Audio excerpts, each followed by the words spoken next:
अच्छा जी, आज की क्लास शुरू करते हैं। सबसे पहले welcome to the officers Odyssey academy.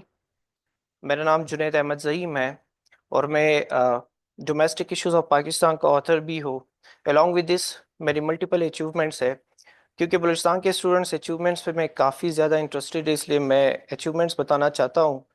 मैंने 2022 में सीएसएस के मल्टीपल सब्जेक्ट्स क्वालिफाई किए थे। अदर देन इस्लामिक स्टडीज़ मैंने बाकी सारे क्वालिफाई किए थे। जबकि पीसीएस की अगर बात करें तो मैंने पीसीएस में भी सारे ही सब्जेक्ट्स क्वालिफाई किए थे अदर देन पब्लिक एडमिनिस्ट्रेशन, जो कि एक ऑप्शनल सब्जेक्ट है। उसके साथ साथ मैंने मिनिस्ट्री ऑफ डिफेंस के मल्टीपल सब्जेक्ट्स क्वालिफाई किए थे और बीपीएससी एंड एफपीएससी के बाकी जितने भी वन पेपर के एग्जाम्स होते हैं वो सारे मैंने क्वालिफाई किए हैं। यहाँ पे आज का जो हमारा सेशन है वो एक फ्री ऑनलाइन सेमिनार है जो head mistress, head master, subject specialist, assistant director और जो बाकी इसी तरह के जो जॉब्स है जिनका सिलेबस भी सेम है, one of them is assistant investigation officer, उन सब के लिए ये एक सेशन है, एक फ्री सेमिनार है जिसमें मैं आप लोगों को गाइडलाइंस दूंगा कि इसमें सिलेबस क्या है, प्रिपरेशन किस तरह करनी है, आप लोगों ने क्या करना है और क्या पढ़ना है। मूविंग फॉरवर्ड, जो हमारे पास बीपीएससी का एक लेटेस्ट एडवर्टाइजमेंट है जो हेडमास्टर और हेडमिस्ट्रेस की जॉब्स के रिलेटेड है, उसमें हमारे पास जो टोटल जॉब्स है वो डिवाइडेड है टू सेक्शन में। एक मेल सेक्शन है और एक फीमेल सेक्शन है। मेल सेक्शन में हमारे पास 258 जॉब्स है और फीमेल सेक्शन में हमारे पास 217 जॉब्स है, जो एक बहुत ही बड़ी अपॉर्चुनिटी है। ये जॉब्स फिर डिवाइडेड है हमारे पास मल्टीपल जोन में,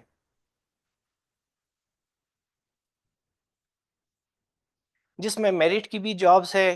क्वेटा जोन, सिटी जोन और मकरान जोन, मल्टीपल जोन है। एक एक को करके हम लोग देखते हैं और फिर देखते हैं कि इसमें कंपटीशन किस लेवल तक है, स्टूडेंट्स को क्या करना चाहिए, किस तरह की प्रिपरेशन करनी चाहिए, किन के साथ उनका कंपटीशन है। ये सारी चीज़ें हम एक एक करके देखते हैं। जो मेन सेक्शन की हमारे पास जॉब्स है उसमें हमारे पास टोटल 44 जॉब्स है मेरिट की। यहाँ पर कोई भी, चाहे वो कलात जोन से हो, चाहे वो जोब जोन से हो, नसीराबाद जोन से हो, मकरान जोन से हो, क्वेटा जोन से हो, क्वेटा सिटी से हो या सिबी से हो, ये सारे के सारे मेरिट के लिए एलिजिबल है। यानी कि ये जो 44 सीट्स है, ये क्वेटा जोन वाले भी ले सकते हैं, ये कलात जोन वाले भी ले सकते हैं और क्वेटा सिटी वाले भी ले सकते हैं, या कोई और भी जिस भी डिवीजन से हो, जिस भी जोन से हो, उसके लिए ये लोग compete कर सकते हैं। अदर देन दीज 44 सीट्स, जो कलात जोन के 44 और सीट्स है, ये स्पेसिफिक सीट्स है जो कि सिर्फ और सिर्फ कलात जोन के लिए ही है। यानी कि कोई स्टूडेंट अगर वो क्वेटा जोन से है तो वो इसके लिए एलिजिबल नहीं है कि वो कलात जोन के 44 सीट्स के लिए compete करे। कलात जोन वालों के लिए ये खुशखबरी है कि उनकी सीट सबसे ज़्यादा है और उनका कंपटीशन सिर्फ अपने जोन के ही दरमियान में है। उसके बाद फिर जोब जोन के हमारे पास मेल सेक्शन में 29 सीट्स है, नसीराबाद के हमारे पास 29 सीट्स है, मकरान जोन के हमारे पास 29 सीट्स है, सिबी जोन के हमारे पास 15 सीट्स है, क्वेटा सिटी के हमारे पास 15 सीट्स है और क्वेटा जोन के हमारे पास 29 सीट्स है। जबकि डिसेबल्ड कोटा, डिसेबल्ड या डिफरेंटली एबल्ड पर्सन, उनके लिए 12 सीट स्पेसिफिक है। इसके लिए कोई और जो पर्सन है, वो चाहे क्वेटा जोन से है, मकरान जोन से है, जोब जोन से है, वो एलिजिबल नहीं है, सिवाय वो लोग जो डिसेबल्ड होंगे। इनकेस अगर डिसेबल क्वेटा जोन से है या क्वेटा सिटी से है या सिबी से है या जोब से है, वो अपने जोन के लिए भी एलिजिबल है, वो मेरिट के लिए भी एलिजिबल है और वो डिसेबल कोटा के लिए भी एलिजिबल है। ये डिसेबल कोटे में सिर्फ वही लोग आ सकते हैं जिनके पास अपने डिसेबिलिटी का कोई सर्टिफिकेट होगा। अगर उसके पास डिसेबिलिटी का कोई सर्टिफिकेट नहीं है तो वो एलिजिबल नहीं है इन सीट्स के लिए। और वो जब अप्लाई करेंगे तभी उन्होंने ये क्लेम करना होगा कि हम लोग डिसेबल्ड है और हम लोग डिसेबल कोटे के लिए अप्लाई कर रहे हैं। इसके बाद है फिर मिनोरिटीज। मिनोरिटीज की सीट्स किन के लिए है? अब देखिए, बलूचिस्तान में डिफरेंट एथनिक पीपल रहते हैं। यहाँ पे सारे के सारे मिनोरिटीज नहीं है। मिनॉरिटीज कौन है? मिनॉरिटीज वो है जो कॉन्स्टिट्यूशन ऑफ पाकिस्तान ने इन्हें डिक्लेयर कर दिया है कि ये मिनॉरिटीज है, जिसमें हमारे पास हिंदू कम्युनिटी आती है।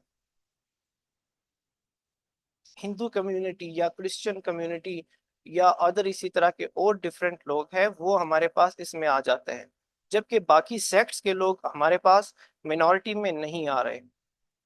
मेंस मेन जो सेक्शन है उनके लिए टोटल सीट हमारे पास 258 है। इसके लिए कोई भी वुमेन एलिजिबल नहीं है। इसके बाद हमारे पास वुमेन सेक्शन में जो हमारे पास सीट्स है वो मेरिट के 37 सीट्स है, क्लास जोन के भी 37 है जो सबसे ज्यादा है। जॉब जोन के 25 है, नसीराबाद के 25 है, मकरान के 25 है, क्वेटा जोन के 25 है, क्वेटा सिटी के 25 है, सीबी के 12 है, डिसेबल कोटा के भी 12 है और मिनॉरिटीज के भी 12 है। मुझे स्टूडेंट्स के कुछ मैसेजेस आ रहे हैं। हम वेरी सॉरी कि यहाँ पे चैट बॉक्स में मेरे पास मैसेज का ऑप्शन इस वक्त अवेलेबल नहीं होता जब मैं स्क्रीन शेयर कर रहा होता हूँ। वो कह रहे हैं कि आप स्पीड से बोल रहे हैं। मैं काफ़ी फास्ट बोल रहा हूँ, सो मैं कोशिश करूंगा कि मैं स्लो करूँ अपनी स्पीड को ताकि आप लोगों को भी समझ आ जाए। सो वुमेन सेक्शन की जो हमारे पास सीट्स है, क्वेटा जोन के 24 है, क्वेटा सिटी के 12 है, सीबी के 12 है, डिसेबल कोटा के 10 है, मिनॉरिटीज के भी हमारे पास 10 है। जिस तरह मैंने मेन सेक्शन के लिए बताया था कि डिसेबल कोटे के जो 10 सीट्स है उसमें सिर्फ और सिर्फ डिसेबल लोग ही क्वालिफाइबल है, एलिजिबल है, और मिनॉरिटीज के लिए भी सिर्फ और सिर्फ 10 लोग ही क्वालिफाइबल है। बाकी जो मकरान है, कलात है, जोब है, नसीराबाद है और क्वेटा सिटी है, सिबी है, इनकी डिफरेंट डिफरेंट सीट्स है जो आप स्टेटस सामने स्क्रीन पे देख रहे हैं।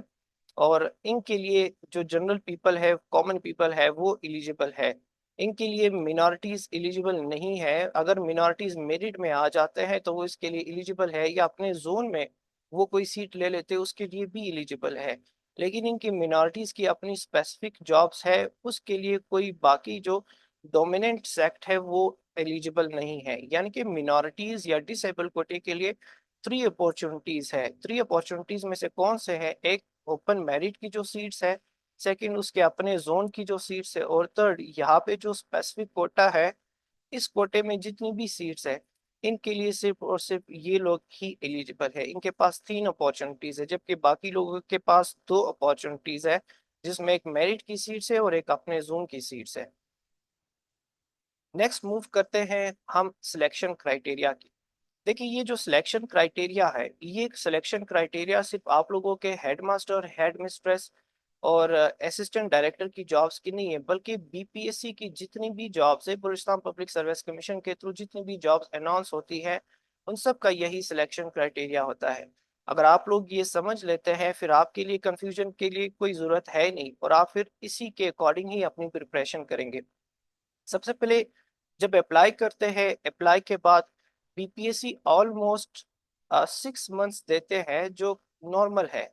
हो सकता है ये 1 साल भी हो जाए, हो सकता है ये 2 साल भी हो जाए, और इवन दो इसे ज्यादा या कम भी हो सकता है, क्योंकि बीपीएससी को कुछ भी पता नहीं चलता। इनका फर्स्ट स्टेप क्या होता है? इनका फर्स्ट स्टेप होता है सब्जेक्टिव पेपर। कुछ जॉब्स के लिए इन्होंने स्पेसिफिकली एमसीक्यूज पेपर रखा होता है, जिसमें मल्टीपल चॉइस क्वेश्चंस होते हैं। लेकिन यहाँ पे head master, head mistress, assistant director की जॉब्स के लिए इन्होंने सब्जेक्टिव पेपर रखा है। इसी तरह असिस्टेंट इन्वेस्टिगेशन ऑफिसर जो बलूचिस्तान लेवीज फोर्स की जॉब है, इन्वेस्टिगेशन ऑफिसर जो बलूचिस्तान लेवीज फोर्स की जॉब है, उसके भी सिलेबस सेम है, सिलेक्शन क्राइटेरिया सेम है। Therefore this session is going to be helpful for that session also. जिन्होंने अप्लाई किया है एआईओ के लिए, उनके लिए भी ये एक अच्छा सेशन होगा। सो सब्जेक्टिव पेपर सबसे पहले होता है। यहाँ पे सब्जेक्टिव पेपर में जो लोग क्वालिफाई करते हैं वही लोग इंटरव्यू के लिए मूव करते हैं। अब क्वालिफाई यहाँ पे कौन करता है? इसके भी मल्टीपल वेज होते हैं कि यहाँ पे कौन क्वालिफाई करेंगे। एक बीपीएससी की क्राइटेरिया ये है कि वो लोग पासिंग मार्क्स रखे, एक थ्रेश होल्ड रखे, पासिंग मार्क्स रखे। फॉर एग्जाम्पल 100 टोटल मार्क्स है, और वो लोग ये रखे कि 50% पास है, तो जो लोग 50 मार्क्स लेंगे वो सारे के सारे पास कंसिडर किए जाएंगे, और जो 50 से ऊपर होंगे वो भी, लेकिन जो 50 से कम होंगे वो डिसक्वालीफाई होंगे अपने फर्स्ट फेज में। इसके बाद जो नेक्स्ट फेज है वो है इंटरव्यू का फेज। अब यहाँ पे इंटरव्यू के फेज में कौन सी चीजें हमारे पास होती हैं? इंटरव्यू के फेज में सबसे पहले आपकी जो क्वालिफिकेशन है उस क्वालिफिकेशन के मार्क्स काउंट होते हैं। मतलब किसी जॉब के लिए बीपीएससी ने जो थ्रेश होल्ड रखा है, मिनिमम एलिजिबिलिटी क्राइटेरिया रखा है, बीए या बीएससी या 14 इयर्स ऑफ एजुकेशन, ठीक है।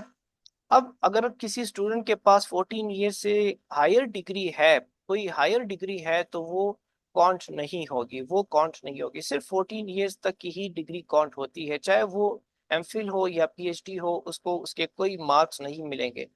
अब जबकि उसने 14 ईयर्स की डिग्री ले ली है, तो उसके जो डिविजन्स होते हैं, फर्स्ट सेकंड और थर्ड डिवीजन होते हैं, इसी के अकॉर्डिंग ही उसके सब्जेक्ट के मार्क्स उसको दे देते हैं। 5 मार्क्स, 6 मार्क्स, सॉरी 5, 4, 3, 2, इस तरह के मार्क्स इन्होंने रखे होते हैं। उसके बाद फिर इंटरव्यू आ जाती है। इंटरव्यू के जो सब्जेक्ट्स होते हैं, जो बीपीएससी अक्सर पूछते हैं, उसमें जो मेजर सब्जेक्ट्स है, जो मोस्ट इंपॉर्टेंट, जो हर एग्जाम में भी आते हैं, वो है current affairs, Pakistan affairs, GK, Islamic studies Islamic studies और एवरीडे साइंस। ये सब्जेक्ट्स होते हैं आपके इंटरव्यू में। इंटरव्यू चाहे जिस जॉब की भी हो, चाहे आपने पीसीएस क्वालिफाई किया हो, चाहे आपने किसी एमबीबीएस की किसी सीट किसी पोजीशन के लिए क्वालिफाई किया हो, या आप कहीं पर इंजीनियर बन रहे हैं, तो भी आपकी जो इंटरव्यू है, आपका इंटरव्यू इसी में ही होगा। यही सब्जेक्ट्स है, इसी सब्जेक्ट्स के अकॉर्डिंग ही होगा। जब आपने ये सारे सब्जेक्ट्स कर लिए, उसके बाद आपके जो मेरिट है, मेरिट किस बुनियाद पे बनती है? जो आपके रिटर्न स्कोर है, plus return score plus interview score plus आपके सब्जेक्ट के जो स्कोर है, मतलब सब्जेक्ट की ये स्कोर नहीं कि आपने अपनी डिग्री में आपने फर्स्ट डिवीजन लिया है, आपने 1000+ मार्क्स लिए है, तो वो नो। अगर आपने फर्स्ट डिवीजन लिया है तो फर्स्ट डिवीजन के जितने भी लोग हैं उन सबको 5 नंबर्स मिलेंगे। अगर सेकंड डिवीजन लिया है तो सबको 3 नंबर मिलेंगे, 3 या 2 नंबर मिलेंगे। लेकिन अगर सब ने थर्ड डिवीजन लिया है तो उन सबको कैटेगरिकली 2 और 1 मार्क्स मिलेगा। लेकिन जिनका डिस्टिंक्शन है, कोई गोल्ड मेडलिस्ट है या कोई इस तरह की और डिस्टिंक्शन है, उसको 5 ग्रेस मार्क्स मिलते हैं। तो वो सारे मार्क्स मिला के जो टोटल बनेंगे, वो टोटल जिनके भी ज्यादा होंगे वही एलोकेट हो जाएंगे, बाकी सारे के सारे रह जाएंगे। ये बीपीएससी के सिलेक्शन क्राइटेरिया है। और पाकिस्तान में जो मोस्ट पब्लिक सर्विस कमीशन है, चाहे वो सिंध हो, चाहे वो केपी का हो, पंजाब का हो, वो इसी तरह ही सिलेक्शन करता है। लेकिन ये होता है कि उसमें फेजेस कुछ ज्यादा होते हैं, वो पहले स्क्रीनिंग भी लेते हैं, जो कि बलूचिस्तान पब्लिक सर्विस कमीशन नहीं लेता। इसके बाद जो हमारे हेड मिस्ट्रेस और हेड मास्टर की जॉब्स है और एडी की जॉब्स है, एजुकेशन डिपार्टमेंट की, इसकी जॉब नेचर क्या है? जॉब नेचर बहुत ही इंपॉर्टेंट है। हम पहले इसको समझे कि जॉब नेचर क्या है। हमारे पास 2 टाइप्स की जॉब्स होती है एजुकेशन डिपार्टमेंट में। एक स्कूल बेसिस की जो जॉब्स होती है, उसमें टीचिंग स्टाफ और नॉन टीचिंग स्टाफ होता है। ये कौन होते हैं? टीचिंग स्टाफ वो होते हैं जो क्लासेस लेते हैं, और जो नॉन टीचिंग स्टाफ है वो इनको हेल्प करते हैं। वो इनके जो क्लर्कल वर्क्स करते हैं, क्लर्कल वर्क है, और बाकी जो पीएन एटसेट्रा एटसेट्रा, ये हमारे पास नॉन टीचिंग स्टाफ है एजुकेशन डिपार्टमेंट में, और एक टीचिंग स्टाफ है। जबकि सेकंड साइड पे है एडमिनिस्ट्रेटिव जॉब्स। एडमिनिस्ट्रेटिव जॉब्स कौन सी जॉब्स होती है? वो जो एडमिनिस्ट्रेटर करते हैं, वो जो मैनेजमेंट करते हैं, वो जो इस डिपार्टमेंट को चलाते हैं। ये जो जॉब्स आई है, बेशक इसका नाम जो भी रखा है, सब्जेक्ट स्पेशलिस्ट भी इसमें रखा है, मैं सब्जेक्ट स्पेशलिस्ट इसीलिए इसमें नहीं लिख रहा हूँ क्योंकि ये एडमिनिस्ट्रेटिव जॉब्स है। अब एडमिनिस्ट्रेटिव जॉब्स क्या है? ये लोग कभी भी टीचिंग नहीं करेंगे। आप देख सकते हैं कि आप लोगों के स्कूल्स में डिफरेंट एसएसटी के जो टीचर्स होते हैं वो हेडमास्टर बन जाते हैं या हेडमिस्ट्रेस बन जाते हैं। ये परमानेंट नहीं होते, ये एक्टिंग होती है। जबकि अभी जो जॉब्स आई है ये ऑलमोस्ट 13 ईयर्स बाद आई है, और ये बहुत ही कम आती है बलूचिस्तान में। इससे पहले 22,000 प्लस से 2001, 2, 3, 4 अभी तक ये सिर्फ 2 दफा पहले आई है। उससे पहले वो बीच में इससे ज्यादा कोई और जॉब्स नहीं आई है एडमिनिस्ट्रेटिव नेचर की। इसमें जो सबसे जो लोवेस्ट जॉब होगी वो इसकी हेड मास्टर या हेड मिस्ट्रेस की होगी, या असिस्टेंट डायरेक्टर की होगी। सेम यही जो जॉब्स है, यही जो पर्सन्स है, इनकी प्रमोशन बहुत फास्ट है, ये इनमें वर्टिकल मोबिलिटी है। बाकी जॉब्स में जो एसएसटी है या जो बाकी टीचिंग स्टाफ है उनमें वर्टिकल मोबिलिटी नहीं होती। एजुकेशन डिपार्टमेंट में ये एक बहुत बड़ी अपॉर्चुनिटी आई है, जो लोग भी इसके लिए अप्लाई कर रहे हैं। अब वर्टिकल मोबिलिटी क्या है? वर्टिकल मोबिलिटी, एक होता है हॉरिजॉन्टल मोबिलिटी, हॉरिजॉन्टल मोबिलिटी, और एक होता है वर्टिकल मोबिलिटी। ये वर्टिकल मोबिलिटी क्या है और हॉरिजॉन्टल क्या है? हॉरिजॉन्टल ये है कि आप एक डिपार्टमेंट से दूसरे डिपार्टमेंट तक ट्रांसफर हो जाए और सेम स्केल पे ही रहे। जिस तरह हमारे पास जो पीसीएस की जो जॉब्स होती है वो इस तरह होती है कि एक ही पर्सन होता है, वो कभी एक डिपार्टमेंट में होता है, कभी दूसरे डिपार्टमेंट में होता है। ये होता है हॉरिजॉन्टल मोबिलिटी। और एक होता है वर्टिकल मोबिलिटी। वर्टिकल मोबिलिटी किस चीज को कहते हैं कि उसमें स्पीड से प्रमोशन है। अभी एजुकेशन की जॉब में आप चेक करें, एसएसटी जो टीचर सेलेक्ट होते हैं वो ऑलमोस्ट अपने सारा करियर को इसी जॉब में ही स्पेंड कर लेते हैं। मुश्किल से उनके 2 ग्रेड की ही प्रमोशन हो जाती है। लेकिन इसमें इस तरह नहीं है। ये अगर आप एडी सेलेक्ट होते हैं, या आप आज हेड मास्टर सेलेक्ट होते हैं, तो फ्यूचर में आप डिप्टी डिप्टी डायरेक्टर, डायरेक्टर और एडिशनल डायरेक्टर बन सकते हैं।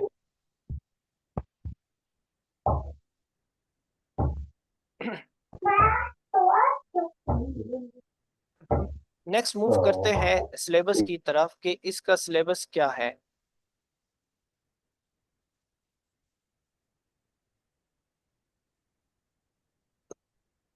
आई एम सॉरी अगर बैकग्राउंड में आवाज आ रही है, आज मेरे माइक के साथ थोड़ा इशू है, और बाकी ऐसा कोई इशू नहीं है। सिलेबस क्या है और क्या हमें वेट करना चाहिए और नहीं करना चाहिए हेड मास्टर और हेड मिस्ट्रेस की जॉब्स के लिए। देखिए, ये सेशन मैं कंबाइन ले रहा हूँ असिस्टेंट इन्वेस्टिगेशन ऑफिसर के लिए भी, लेकिन मैंने एडवर्टाइज इस तरह नहीं किया था। बाद में मैंने सोचा कि इन दोनों के लिए कंबाइन सेशन रख लेता हूँ। सो सिलेबस सबसे पहले जो हमारे पास हेड मास्टर, हेड मिस्ट्रेस और असिस्टेंट डायरेक्टर या सब्जेक्ट स्पेशलिस्ट की जो जॉब्स है, और इनके लिए बीपीएससी ने हमें कोई सिलेबस नहीं दिया है। बीपीएससी ने अभी तक कोई सिलेबस नहीं दिया है। तो क्या इसका मतलब ये है कि हम इसका वेट करें कि बीपीएससी जब सिलेबस देंगे तब हम तैयारी करेंगे? मेरा आंसर है बिल्कुल नो। रीजन क्या है? रीजन ये है कि बीपीएससी का कोई पता नहीं चलता। वो हो सकता है सिलेबस दे या ना दे, ये भी हो सकता है कि वो सिलेबस के बाद हमें टाइम दे, ये भी हो सकता है कि वो हमें टाइम ही ना दे। अब क्या होगा? हमें क्या करना चाहिए? हमें प्रिपरेशन स्टार्ट कर देनी चाहिए। लेकिन कहाँ से हम शुरू करें? प्रिपरेशन के लिए हमारे पास जो सोर्सेज है, अब हम क्या करेंगे, व्हाट टू डू? हमारे पास सोर्सेज है, 2 ही सोर्सेज है हमारे पास हमेशा प्रिपरेशन की। एक है पास्ट पेपर्स और एक है सिलेबस। अब जबकि हमारे पास सिलेबस तो है नहीं, तो हम पास्ट पेपर्स की तरफ मूव करेंगे। और पास्ट पेपर्स हमारे पास सिर्फ 2 साल के ही अवेलेबल है, क्योंकि ये पहले ये जॉब्स ना जॉब्स आई है और ना ही इसके एग्जाम्स हुए हैं।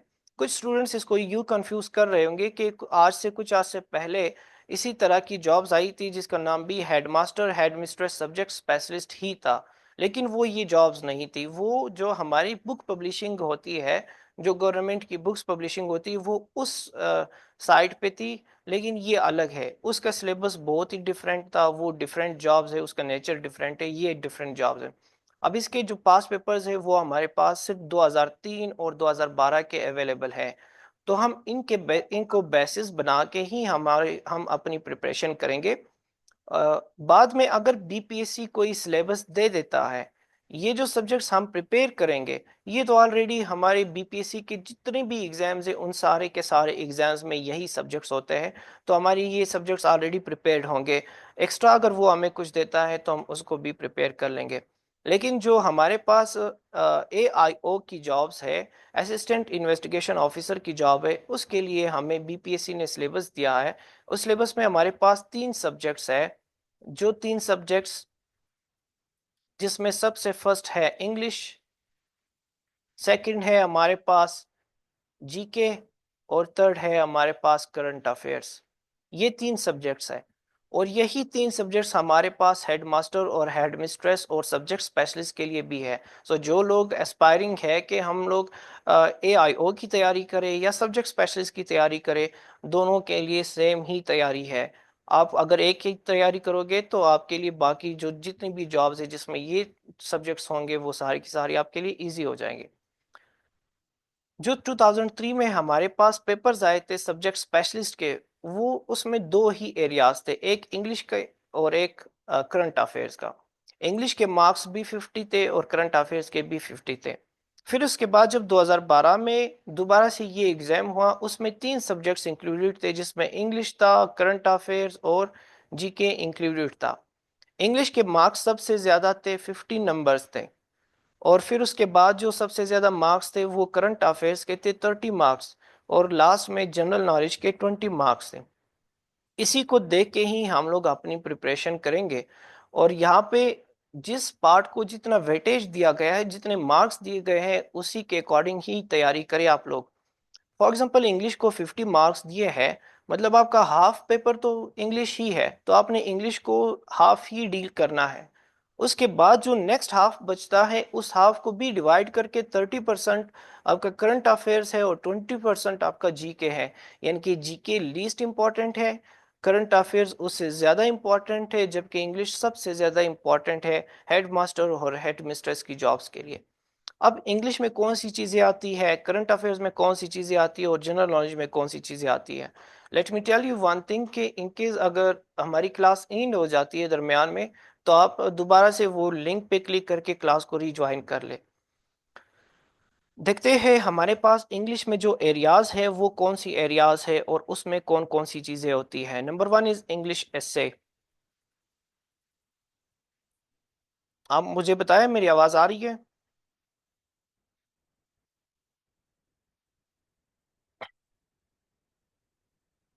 Yes sir.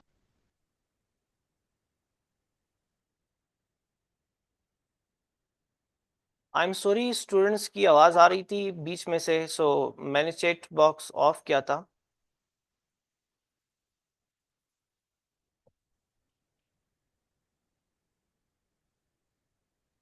ओके, कंटिन्यू एक करते हैं क्वेश्चन है हम। सर। इंग्लिश में हमारे पास जो एरियाज है वो कौन से है? नंबर 1 है इंग्लिश एसे राइटिंग, नंबर 2 है प्रेसी राइटिंग, और नंबर 3 है ईडियम्स, नंबर 4 है पेयर ऑफ वर्ड्स। देखिए इंग्लिश हमेशा 2 टाइप्स में डिवाइडेड है जो एग्जाम्स होते हैं। हमारे स्टूडेंट्स क्या करते हैं, वो ग्रामर के पीछे लग जाते हैं, डिफरेंट लैंग्वेज एकेडमीज ज्वाइन करते हैं, जो बिल्कुल नहीं करना चाहिए। स्पीकिंग से यहाँ पे कोई लेना देना नहीं होता। आपने स्किल्स यहाँ पे सीखनी होती है, जो एग्जाम्स की रिक्वायरमेंट है आप वही करें। देखिए यहाँ पे लोग इसलिए फेल नहीं होते, उनको जॉब्स इसलिए नहीं मिलती कि वो लोग पढ़ते नहीं है। द रीज़न इज कि वो लोग पढ़ते बहुत है, बहुत मेहनत करते हैं, लेकिन उनको सही डायरेक्शन नहीं मिलता। सारे अपनी ही बुंगियां मार रहे होते हैं, हवाई बातें कर रहे होते हैं, लेकिन जो काम की चीजें हैं वो बताते नहीं है। इंग्लिश में हमारे पास जो सिलेबस है उसी के अकॉर्डिंग जो एग्जाम्स होते हैं वो 2 टाइप्स में डिवाइडेड होते हैं, 2 सेक्शंस में। एक स्किल बेस्ड सेक्शन होता है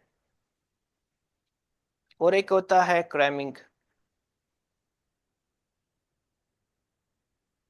अब स्किल बेस्ड एरियाज में हमारे पास 2 एरियाज आते हैं, एक है एसे और एक है प्रेसी राइटिंग। स्टूडेंट्स के लिए ये दोनों पहाड़ लग रहे होते हैं, लेकिन बहुत ही आसान है।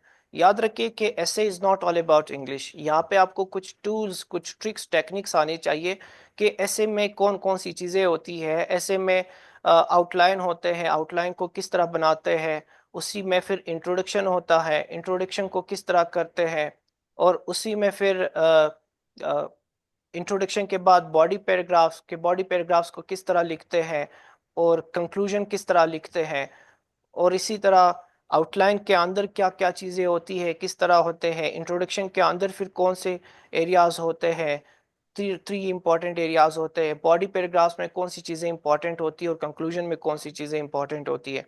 अगर आप लोग ये सारी चीज़ें सीख लें तो आप ऐसे इजीली पास कर सकते हैं। ये स्किल बेस्ड है, इस पे आप जितना भी प्रैक्टिस करेंगे उतना ही आप इसको सक्सेसफुली पास कर सकते हैं। सेकंड स्किल बेस्ड है हमारे पास प्रेसी राइटिंग। ये भी पहले स्किल सीखना चाहिए, उसके बाद इसको प्रैक्टिस करना चाहिए। सिर्फ पढ़ने से या पढ़ाने से कुछ भी नहीं होता। जितना आप लिखेंगे, जितना आप चेक करवाएंगे, तभी आप इसको पास कर सकते हैं, अदरवाइज इसका कोई भी तरीका नहीं है। मैं आपको झूठ नहीं बोलता हूँ, आप लोग चाहे फिर जहाँ से भी पढ़े, जिस तरह भी करे, वो आप लोगों की अपनी मर्जी, आप लोगों का अपना काम है।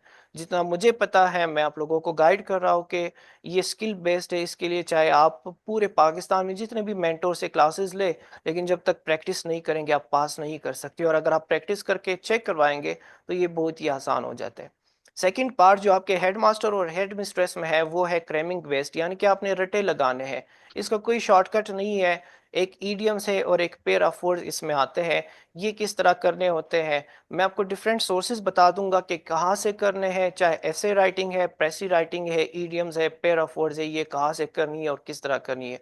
और कुछ लोग अगर वोकेबलरी में कंफ्यूज है तो उसका मेरे पास एक अलग ही स्ट्रेटेजी है, वो फिर किसी दिन हम उस पर क्लास लेंगे। ईडियम्स के लिए, पेयर ऑफ वर्ड्स के लिए, ऐसे के लिए, प्रेसी के लिए, इन सब के लिए सोर्सेज मैं बाद में बता दूंगा। नेक्स्ट हमारे पास जो सेक्शन है हेड मास्टर और हेड मिस्ट्रेस के लिए है वो है करंट अफेयर्स का सेक्शन। करंट अफेयर्स बहुत ही इंपॉर्टेंट है, हर एग्जाम्स में आजकल आता है। और ये करंट अफेयर्स हमारे पास डिवाइडेड है 3 मेजर सेक्शंस में, जिसमें है डोमेस्टिक अफेयर्स, नेशनल अफेयर्स और ग्लोबल अफेयर्स। अब देखते हैं एग्जाम के नेचर को। जो बीपीएससी के एग्जाम्स होते हैं, बीपीएससी के एग्जाम्स मेजरली वो डोमेस्टिक अफेयर्स और नेशनल अफेयर्स को ही टारगेट करते हैं, ये 2 सेक्शंस को वो टारगेट करते हैं। ग्लोबल अफेयर्स भी पूछ लेते हैं लेकिन बहुत ही कम पूछ लेते हैं। सो मेरी पास्ट पेपर्स की एनालिसिस के अकॉर्डिंग आप लोग इन 2 एरियाज पे ही फोकस करें। अब डोमेस्टिक अफेयर्स में कौन से टॉपिक्स इंपॉर्टेंट है वो टॉपिक्स मैं आपको बता देता हूँ। लेकिन अगर आप लोग इसमें इसके लिए फर्दर पढ़ना चाहते हैं तो मेरी बुक है डोमेस्टिक इश्यूज ऑफ पाकिस्तान, वो बुक आप परचेज कर ले। उसी में से आपको ऑलमोस्ट 41 डोमेस्टिक और नेशनल टॉपिक्स मिलेंगे, जिनमें से इम्पोर्टेंट टॉपिक्स मैं आप लोगों को बता देता हूँ। 18th अमेंडमेंट है, और इसी तरह एग्रीकल्चर सेक्टर है। एग्रीकल्चर पे लास्ट टाइम पीसीएस में भी और तहसीलदार में भी क्वेश्चंस आए थे। उसके बाद जो हमारे पास इंपॉर्टेंट है ब्रेन ड्रेन है, सिविल मिलिट्री रिलेशंस है, ब्रेन ड्रेन, इस पर एसेस भी आ जाते हैं। सिविल मिलिट्री रिलेशंस है, इस पर क्वेश्चंस आ जाते हैं। पाकिस्तान के एनर्जी सेक्टर पर क्वेश्चंस आ जाते हैं। जो डोमेस्टिक अफेयर्स में इस वक्त सिर्फ वो बता रहा हूँ, टॉपिक्स इंपॉर्टेंट बता रहा हूँ कि आपने कौन कौन से टॉपिक्स करने हैं। आप लोग अपने साथ लिखा कर ये सारी चीज़ें मैं यहाँ पे नहीं लिख सकता हूँ, टाइम शॉर्ट है। मैं आप लोगों को बताता हूँ, डिक्टेट करता हूँ, आप लोग ये चीज़ें लिखे। जो डोमेस्टिक इश्यूज के इंपॉर्टेंट टॉपिक्स हैं, सिविल मिलिट्री रिलेशंस है, आजकल एक इशू है क्लाइमेट का, क्लाइमेट, ये भी इशू है और ये भी क्वेश्चंस आते हैं इसके। इसी के साथ साथ नेक्स्ट जो इशू है हमारे पास वो 26th अमेंडमेंट है। 26th अमेंडमेंट एक न्यू राइजिंग इशू है। प्रॉक्सी वार्स है, पाकिस्तान में टेररिज्म है, स्पेसिफिकली बलूचिस्तान में टेररिज्म है, इस पर क्वेश्चंस आ सकते हैं।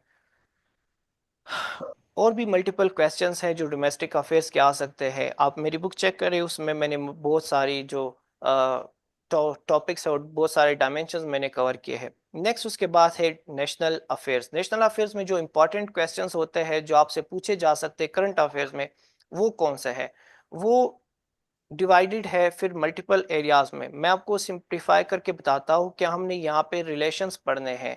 रिलेशंस किस तरह पढ़ने हैं कि फला कंट्री की फला के साथ किस तरह के रिलेशंस है, पाकिस्तान के अपने नाइबर्स के साथ, अपने हमसायों के साथ, पाकिस्तान के जो मुस्लिम कंट्रीज है उनके साथ, और पाकिस्तान के जो ग्लोबल वर्ल्ड है उनके साथ जो रिलेशंस है वो किस तरह है। फॉर एग्जांपल पाकिस्तान के नाइबर्स में कौन से आते हैं, इंडिया है, इसके साथ साथ अफगानिस्तान है, ईरान है और चाइना है। अब इनके साथ जो पाकिस्तान के रिलेशंस है, अगर आप पाकिस्तान और इंडिया रिलेशंस पढ़ेंगे तो आप कश्मीर इशू पढ़ेंगे। और अगर आप पाकिस्तान अफगानिस्तान की रिलेशन को पढ़ेंगे तो फिर आप टेररिज्म को पढ़ेंगे। पाकिस्तान ईरान के रिलेशन, चाइना को पढ़ेंगे तो सी फेक पढ़ेंगे। इसी के साथ साथ मुस्लिम कंट्रीज़ में जो हमारे रिलेशंस आते हैं वो ऑलमोस्ट हमने इसी में कर लिए हैं। लेकिन बाकी भी कुछ कंट्रीज़ है, like Turkey, like Indonesia and other countries. और उसके बाद ग्लोबल पावर्स के साथ जो हमारे रिलेशंस है, for example United states of America के साथ, रशिया के साथ और चाइना के साथ। ये रिलेशंस आपने पढ़ने हैं, देखने हैं कि पाकिस्तान के ताल्लुकात किस तरह रहे हैं और अभी किस तरह है। ग्लोबल अफेयर्स के जो इम्पोर्टेंट टॉपिक्स है वो कौन से हैं, वो टॉपिक्स मैं बता देता हूँ। ग्लोबल अफेयर्स में जो इम्पोर्टेंट टॉपिक्स है, सबसे पहले just सबसे पहले जो आजकल बहुत ही इम्पोर्टेंट है वो हमारे पास टॉपिक है पैलेस्टाइन का इशू, इसराइल पैलेस्टाइन कॉन्फ्लिक्ट। ये टॉपिक आप लोगों ने करना है। इसी के साथ साथ इसराइल और ईरान के रिलेशन को आपने पढ़ना है, बहुत ही हॉट टॉपिक रहा है। इसी के साथ साथ आपने प्रेसिडेंट ट्रंप और चाइना के प्रेसिडेंट ट्रंप और शी के रिलेशंस आपने देखने हैं। और इसी के साथ साथ यूएस चाइना ट्रेड वॉर आपने देखना है। और इसी तरह आपने ब्रिक्स पढ़ना है। ब्रिक्स क्या है, किस तरह है, बलूचिस्तान के अक्सर एग्जामिनेशन में ये क्वेश्चन पूछे जाते हैं। एससीओ आपने पढ़ना है। ये कुछ इंपॉर्टेंट टॉपिक्स है, और भी बहुत सारे टॉपिक्स है जो फिर मैं डिटेल में बताऊंगा। लेकिन इन शॉर्ट ये द मोस्ट इंपॉर्टेंट टॉपिक्स है जो मैंने डोमेस्टिक अफेयर्स, नेशनल और ग्लोबल अफेयर्स के बता दिए हैं। जीके जो द मोस्ट इम्पॉर्टेंट सब्जेक्ट है, इसमें कौन से एरियाज इंक्लूडेड होते हैं। देखिए, जीके एक ऐसा सब्जेक्ट है जो कोई भी कवर नहीं कर सकता, कंप्लीटली कोई भी कवर नहीं कर सकता, ये इम्पॉसिबल है। स्पेशली बीपीएससी के जो जीके है वो। रीज़न क्या है, इनके कोई डिफाइंड बाउंड्रीज नहीं होती कि ये बाउंड्रीज है, यहाँ से हम चीज़ें पूछते हैं, यहाँ से पूछते हैं, यहाँ से पूछते हैं, बल्कि बीपीएससी कुछ भी पूछ सकता है। लेकिन अगर कोई और है जो एफपीएससी या पीपीएससी का है तो उसके लिए सब्जेक्ट्स और एरियाज आइडेंटिफाइड होते हैं, उनके लिए प्रिपरेशन करना काफ़ी आसान होता है। एनीवेज, हम देखते हैं कि फिर भी अगर हम लोग जीके में देखें तो सिलेबस में कौन सी चीज़ें होती है और हमें कौन सी चीज़ें तैयार करनी चाहिए। ये प्रिपरेशन, ये कोर्स, ये सिर्फ आपके इस जो head master, head mistress, assistant director की जॉब्स है, सिर्फ इसके लिए स्पेसिफिक नहीं है, बल्कि जीके में जितने भी बाकी एग्जाम्स होते हैं उन सब में यही जीके इंक्लूडेड है। आप लोग ये देखें, ये आप लोगों के लिए काफ़ी बेनिफिशियल है। सबसे पहले जीके में एक सब्जेक्ट है वो है पाक अफेयर्स। अब पाक अफेयर्स में कौन सी चीज़ें आती है, पाक अफेयर्स बहुत ही लेंथी सब्जेक्ट है और इसमें डिफरेंट एरियाज होते हैं। हमारे पास पाक अफेयर्स में जो क्वेश्चंस आते हैं वो कौन से आते हैं। पाक अफेयर्स में हमारे पास टू एरियाज होते हैं, एक है प्री पार्टीशन के और एक है पोस्ट पार्टीशन के। प्री पार्टीशन के जो टॉपिक्स आते हैं वो 1857 से लेकर 1947 तक जितने भी टॉपिक्स है आपके पाकिस्तान की हिस्ट्री के, सारे के सारे इसी में आ जाते हैं। और पोस्ट पार्टीशन में 1947 से लेकर टिल डेट तक जितने भी क्वेश्चंस है ये आ जाते हैं। इससे हटकर हम लोग अगर इंडो पाक हिस्ट्री को देखें, इंडो पाक हिस्ट्री ये भी इसी के साथ लिंक्ड है। अब इसमें कौन से टॉपिक्स आते हैं, अगर हम इसको देखें तो ये भी डिफरेंट फेजेस में डिवाइडेड है। हम लोग इसको शुरू करते हैं 3000 बीसी से। 3000 बीसी से लेकर फिर ये चलते चलते 1857 तक जितने भी क्वेश्चंस है ये इस एरियाज में आते हैं। और बीपीएससी, एफपीएससी या बाकी जितने भी एग्जाम्स होते हैं वो ये पूछ लेते हैं। सो आप लोगों ने ये भी प्रिपेयर करना है। करंट अफेयर्स में कौन सी चीज़ें होंगी, करंट अफेयर्स में आपने नेशनल डोमेस्टिक और ग्लोबल जितने भी अफेयर्स होते हैं वो आपने सारे के सारे पढ़ने हैं। और इसका जो सोर्स है वो भी मैं बाद में बता दूंगा। ये सारे जितने भी सब्जेक्ट्स हैं हर एक का अलग अलग मैं बता देता हूँ। इस्लामिक स्टडीज में कौन सी एरियाज आ जाती है आपके पास? इस्लामिक स्टडीज में मल्टीपल एरियाज है। जिस तरह हमारे सहाबा कराम है, प्रॉफिट्स है, सबसे पहले हम वो प्रॉफिट्स देखते हैं जो हमारे पास कुरान करीम में है। हम लोग जो करंट अफेयर्स में जीके में जो करंट अफेयर्स में जीके में जो प्रॉफिट्स पढ़ते हैं, टोटल 26 प्रॉफिट्स है जो इम्पोर्टेंट है और हम लोग वो पढ़ते हैं। इसी के साथ साथ होली प्रॉफिट की जो सीरा है, हम लोग सीरा कंप्लीट पढ़ते हैं। इसी के साथ साथ हम लोग जितने भी प्रॉफिट्स है वो लोग कहाँ पे बरीड है ये देखते हैं।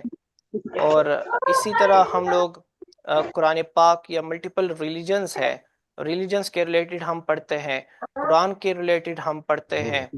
इसमें जितने भी सूरास है, आयात से डॉट्स है, ये सारी की सारी चीज़ें हम पढ़ते हैं। डिफरेंट गज़वात हम लोग पढ़ते हैं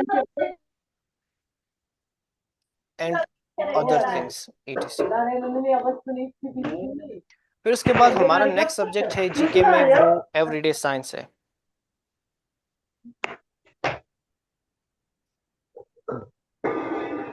आई एम सॉरी, लगता है कुछ स्टूडेंट्स की वॉइस है। Give me some time please.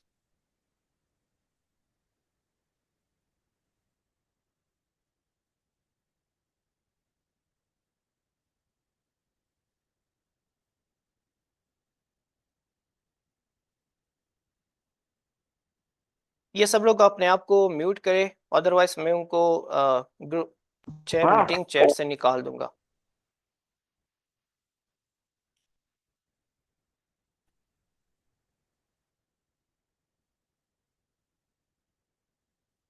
Class को डिस्टर्ब ना करें प्लीज। अच्छा, मैं क्लास को यहाँ पे एंड करता हूँ। आप लोग दोबारा से इसी लिंक पे क्लिक करके रीज्वाइन करें। कुछ स्टूडेंट्स डिस्टरबेंस कर रहे थे जिसकी वजह से मैं उनको अनम्यूट करना भूल गया, म्यूट करना भूल गया था। मैं दोबारा से उनको म्यूट करता हूँ। और यहाँ पे हमारे पास मीटिंग के टाइम भी कंप्लीट हो रहा है। मैं मीटिंग को एंड कर रहा हूँ। दोबारा से आप सब ज्वाइन करें, हम लोग इधर ही से कंटिन्यू कर लेते हैं। Thank you.